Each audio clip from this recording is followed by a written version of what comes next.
Hello, today I'm joined by Anthony Apollo of Rensa Games. Anthony, how are you? I'm doing well. Happy Friday, Cameron. To you as well. Anthony, I want to just kind of pick your brain about Rensa and the overall just crypto gaming ecosystem. And if we could just kind of start at the beginning, like if you think about the entire evolution of video games, starting from like Doom in the 90s on run on floppy disks, evolving through console games in the 2000s up until now when we're looking at this crypto gaming phenomenon and this sort of new paradigm with build to earn. Um, how would you kind of summarize all of that and how Rensa fits into that ecosystem? Sure. And thank you for starting with Doom. About probably 4 years old when it came out, but it's a good starting point because before that, things were kind of moving slowly until you hit that kind of inflection point. Um, the history of Doom is fascinating. You had the two Johns, John Carmack and John Romero, two guys who met each other through kind of interesting circumstances, end up creating one of the most powerful franchises in the world and really transformed the gaming industry. If you think about Doom, what was fascinating about it was not only the new technology that John Carmack developed that simply hadn't existed before, it was also their distribution model. It was the same time that the internet started being a thing. So they were able to distribute their game via what was called shareware. They would give essentially players who were interested or on their mailing lists or on their forums access to the first third of a game. They'd play it, and then they would, if they enjoyed it, they would send id Software piece of mail and some money saying, hey, send the floppy disks, the rest of it. And that's why the first Doom games are always chopped up into different episodes. I started gaming probably in 1998. I'm 10 at the time, probably around the GoldenEye, Mario 64, Star Fox days. Classic. And gaming had a fairly linear development up from that point, I would say, until about 2007, when everything got really online and kind of the model shifted of how games were created and the format they took. Before that, I think there was a lot of creativity. You had this kind of growth, simultaneous growth of what engines could do versus what the creativity of a certain team would be. And that's where you had the Mass Effects, the Bioshocks, and all of that. Since then, I've kind of viewed it as a kind of homogenization of different kinds of games. Everything is kind of looter shooter, battle royale, and then there's also kind of this flip of the model in terms of the monetization. Now we're at a point where games became games as a service because they need this long tail of a game's life to justify the amount of money it takes to build one. Free to play games, which I don't really think anyone ever asked for, but hey, our game is free, but there's tons of microtransactions in it if you want to play it or win it. So I think there's a bit of stagnation. I think that the monetization piece is starting to disincentivize some people from gaming. And I think this is where blockchain creates a really interesting ability for people to kind of hop back into this, rethink the way games are not only played, but also built and developed, which is where we come in with Rensa Games, and grow things kind of back from first principles. Awesome. Yeah, and that new paradigm of build to earn is really what I find interesting about Rensa. It supports that indie developer as opposed to the mass produced sort of studios that we're all familiar with. Um, how did Rensa come to be, and what is that mission statement? Sure. So Rensa came about because I had spent a couple of years working in blockchain on various creative endeavors. My kind of first formal foray into the space was a project called Solarius, which I helped found at a company called Consensus, which is an Ethereum incubator out in Brooklyn.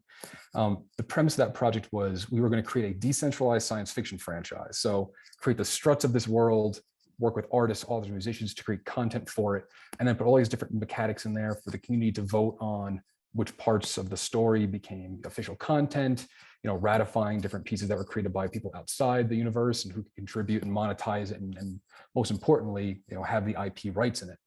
So that was late 2017 into early 2018.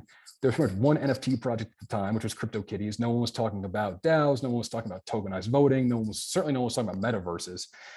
So we were probably a little ahead of the curve on that. Took a little bit of an interesting path to get to where we are today. That included working with an NBA player to get a compliant security token out, which took a bit longer than expected as well. But we did it. And since then, we kind of started, we were during that project, we were working on what is now Rensa Games in the background.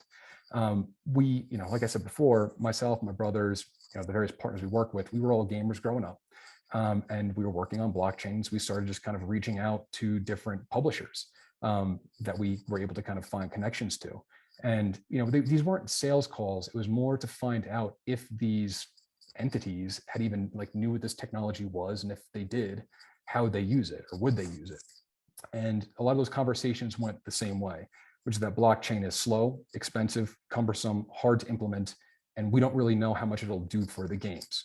And while I did and probably still would agree with the first couple of points there, that last one was always kind of a nudge for us. And we think that even if blockchain, there's some impediments there in terms of how you'd incorporate into a gameplay loop.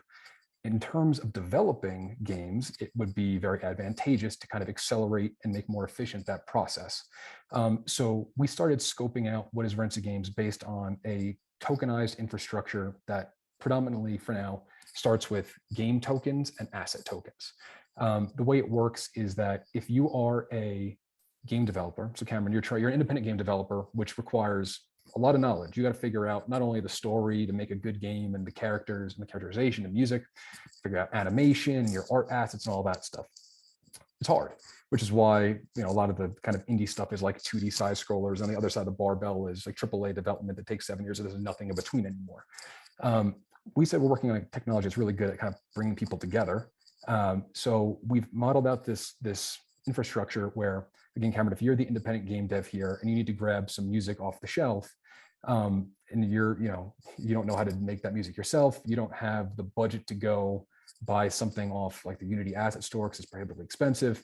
What we're proposing is you come to the Rensa Games marketplace and you can buy a tokenized asset license for a piece of music that, let's say, Anthony created.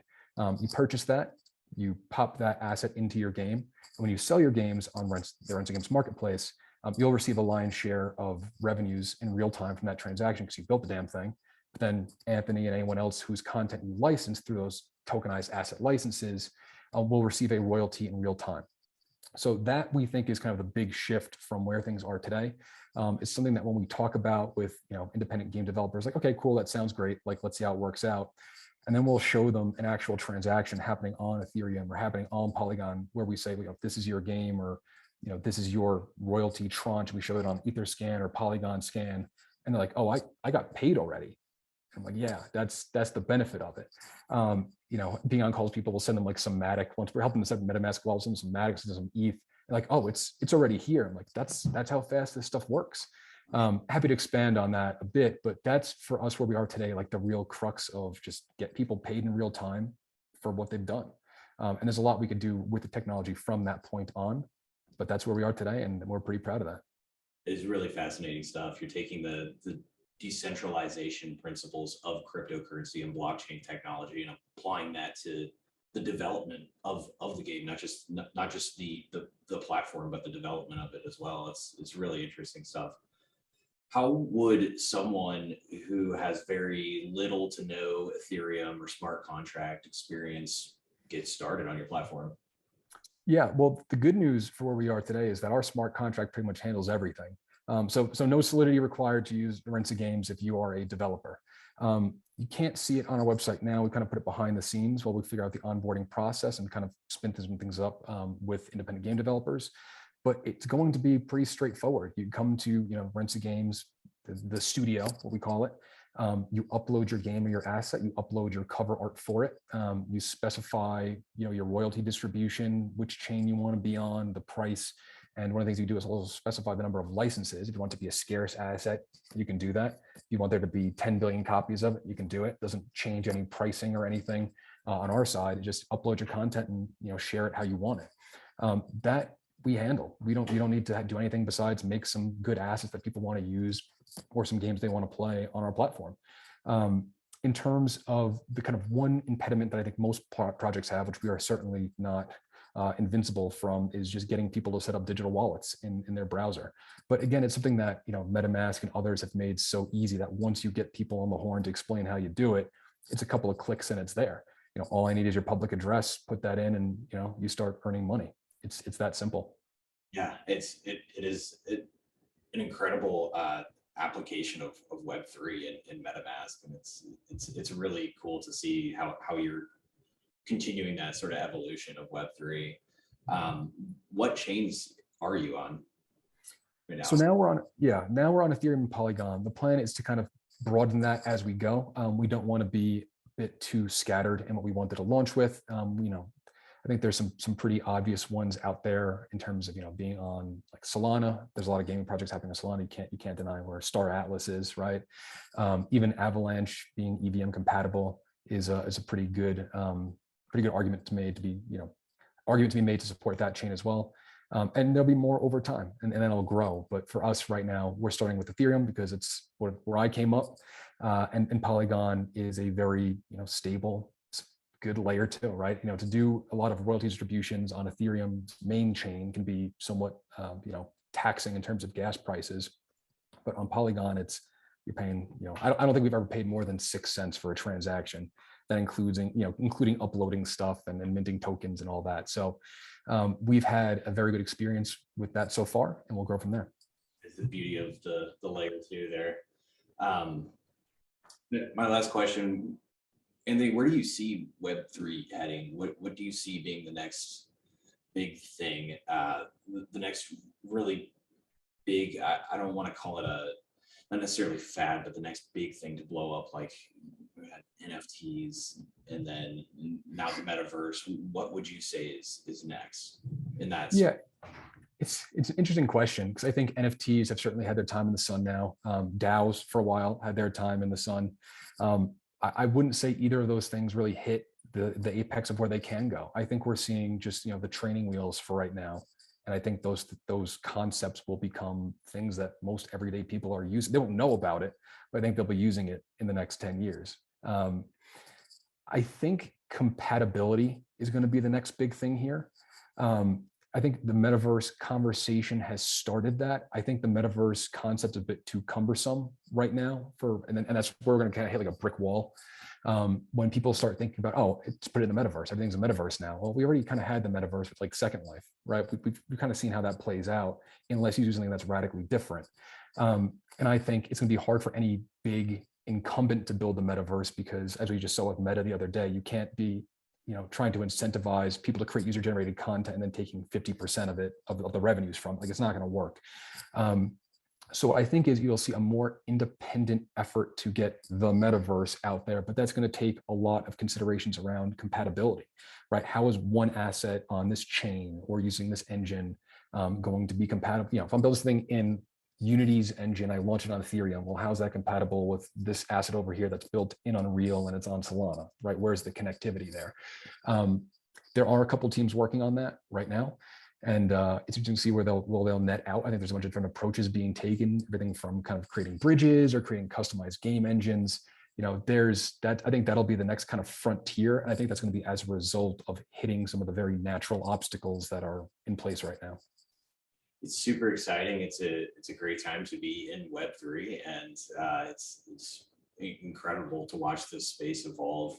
I'll be really excited to continue watching the Rensa Games story. It's impressive what you guys have put together, and yeah, best of luck to you going forward. Anthony Paulo, CEO, founder of Rensa Games. You can check him out at rensa.games. Anthony, thank you so much for your time. I really appreciate it. Thank you for having me, Cameron. Enjoy your weekend. Likewise.